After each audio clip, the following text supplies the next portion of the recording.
तो दोस्तों आज हम फिर से आपके लिए लेकर आए हैं देश दुनिया की सभी ताजा बड़ी खबरें। फटाफट एक एक कर विस्तार से आज आपको बताएंगे, तो वीडियो को अंत तक जरूर देखें। दोस्तों वीडियो बनाने में हमें काफी मेहनत लगी है, तो वीडियो को दिल से लाइक कर दें। दोस्तों पहली खबर में आपको बता दें कि जम्मू कश्मीर को लेकर पाकिस्तान से मोदी सरकार को लगा बड़ा झटका। भारत के खिलाफ पाकिस्तान ने जम्मू कश्मीर में ऑपरेशन रेड वेब किया तैयार। जम्मू कश्मीर पर कब्जा करने की तैयारी में पाकिस्तान, मोदी अमित शाह को झटका। वहीं आपको बताएंगे दोस्तों कि नुपुर शर्मा को गिरफ्तार करने आई मुंबई पुलिस को दिल्ली में नहीं मिली नुपुर शर्मा। पुलिस के आने से पहले ही दिल्ली छोड़कर हुई फरार, नहीं मिल रहा है कहीं पर कोई भी सुराग। वहीं आपको बताएंगे दोस्तों कि अग्निपथ योजना को लेकर मोदी सरकार को लगा बड़ा झटका। अग्निपथ योजना से मोदी सरकार को अब तक 50 लाख करोड़ रुपए का हुआ नुकसान, रिपोर्ट में हुआ है खुलासा। मोदी अमित शाह की बढ़ गई है मुश्किलें।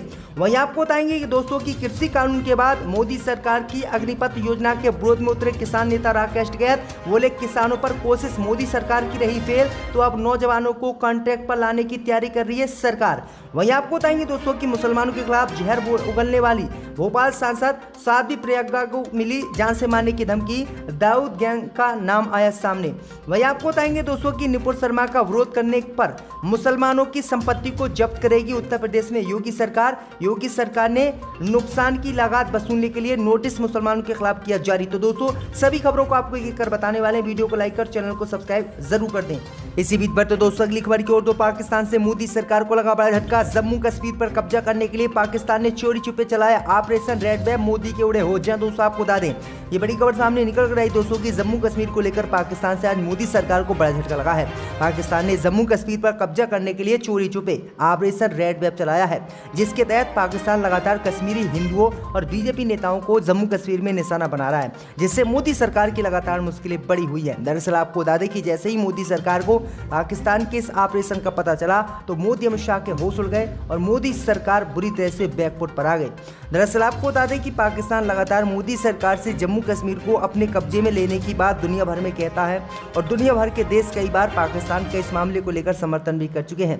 लेकिन आपको बता दें कि अब स्थिति बदल चुकी है और लगातार पाकिस्तान जम्मू कश्मीर पर कब्जा करने की तैयारी में जुटा हुआ है। तो ये बड़ी अपडेट आई दोस्तों कि जम्मू कश्मीर पर कब्जा करने के लिए पाकिस्तान ने ऑपरेशन रेड वेब चलाया। इसी बीच पर तो दोस्तों अगली खबर की ओर, तो नुपुर शर्मा को गिरफ्तार करने पहुंची मुंबई पुलिस को दिल्ली में नहीं मिली नुपुर शर्मा। पुलिस के आने से पहले ही दिल्ली छोड़कर फरार, नहीं लग रहा है कहीं पर सुराग।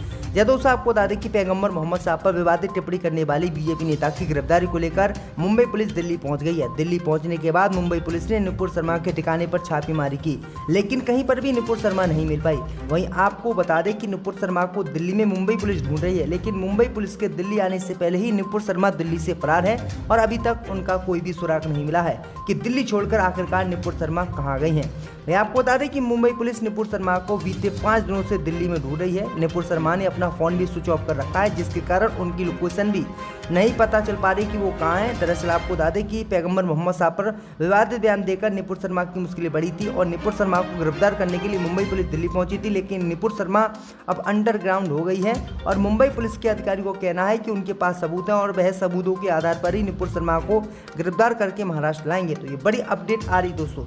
इसी बीच पर तो दोस्तों अगली खबर की ओर, तो अग्निपथ योजना लागू करने से मोदी सरकार हुई बर्बाद। 50 करोड़ रुपए का बीते 2 दिनों में हो गया नुकसान, छात्रों ने जला दी कई ट्रेनें। जी दोस्तों आपको बता दें ये बड़ी खबर सामने निकल कर आई दोस्तों की केंद्र की मोदी सरकार छात्रों के लिए सेना में भर्ती के लिए अग्निपथ योजना लेकर आई। जैसे ही इस योजना को मोदी सरकार लेकर आई, उसके बाद देश के युवाओं ने इसका विरोध किया और विरोध हिंसा में तब्दील हो गया। बिहार सहित देश के कई राज्यों में छात्रों ने विरोध प्रदर्शन करते हुए सार्वजनिक संपत्ति को नुकसान पहुंचाया, ट्रेनों में आग लगाई।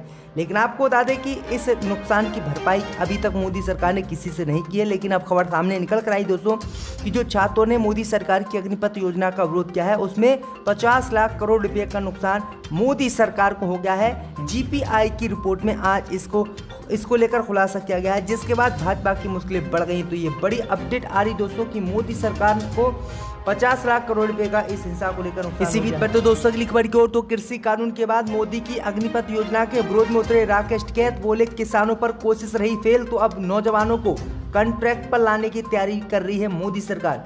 यह दोस्तों आपको बता दें कि कृषि कानून का विरोध करने वाले राकेश टिकैत ने अब मोदी सरकार की नई योजना अग्निपथ को भी लेकर विरोध का ऐलान कर दिया है।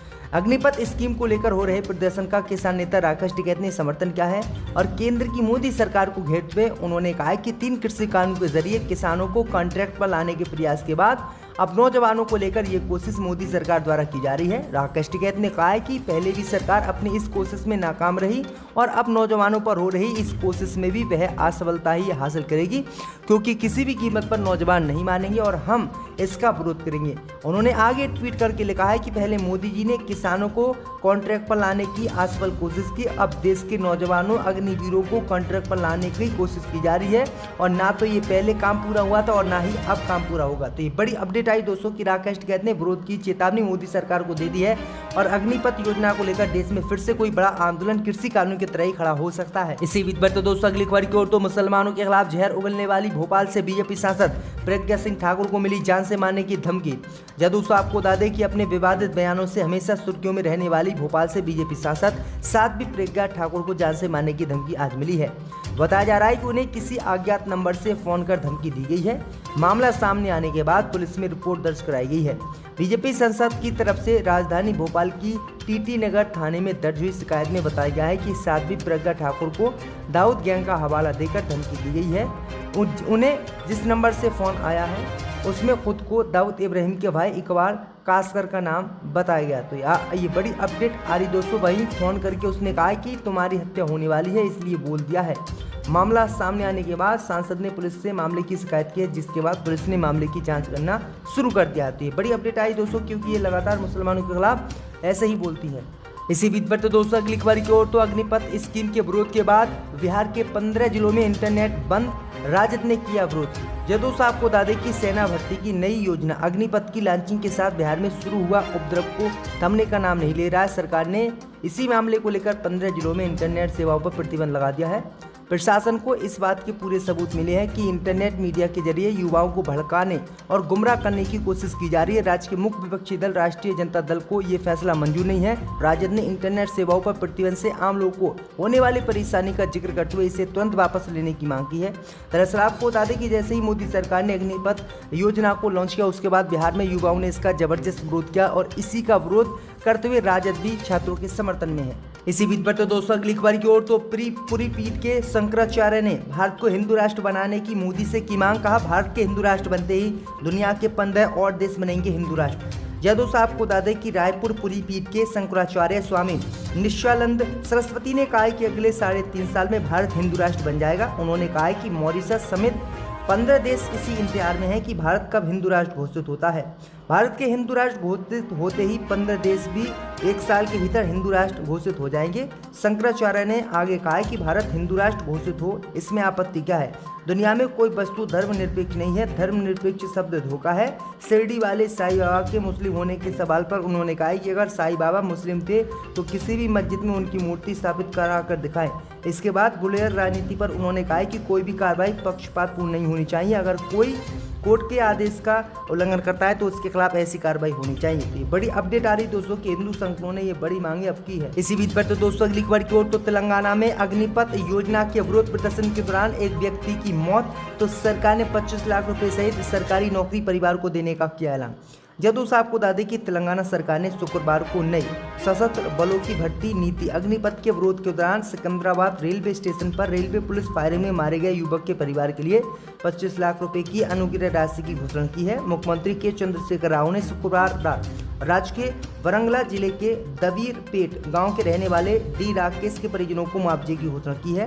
राकेश के निधन पर गहरा दुख व्यक्त करते उन्होंने युवक के परिवार के प्रति गहरी संवेदना व्यक्त करते हुए कहा कि केंद्र सरकार की गलत नीतियों के कारण पिछड़ा वर्ग का एक बेटे की जान चलेगी। मुख्यमंत्री ने घोषणा की है कि वह 25 लाख रुपए देंगे और साथ में एक सरकारी नौकरी भी दी जाएगी।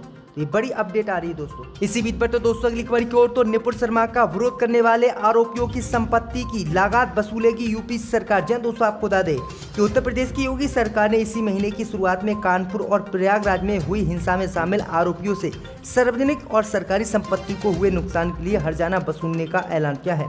हिंसा में कई सरकारी और निजी संपत्तियों को कथित तौर पर नुकसान पहुंचाया गया था। दरअसल आपको बता दें कि भाजपा प्रवक्ता निपुण शर्मा ने पैगंबर मोहम्मद साहब पर विवादित टिप्पणी की थी, जिसके बाद कानपुर सहित प्रयागराज और उत्तर प्रदेश के कई जिलों में हिंसक प्रदर्शन हुए थे। इसी हिंसक प्रदर्शन को लेकर जो सरकारी संपत्ति का नुकसान हुआ है उसकी भरपाई के लिए योगी सरकार ने मुसलमानों पर नोटिस जारी किया है और मुसलमानों पर नोटिस जारी करते हुए उनसे जो है पैसा वसूलने का ऐलान कर दिया। ऐसा ही काम योगी सरकार ने CAA कानून के दौरान भी किया था, लेकिन तब हाईकोर्ट ने इस मामले पर रोक लगा दी थी। लेकिन अब योगी सरकार फिर से नहीं मानी और योगी ने फिर से नुकसान वसूली का नोटिस उत्तर प्रदेश के कानपुर और प्रयागराज के मुसलमानों को जारी किया है।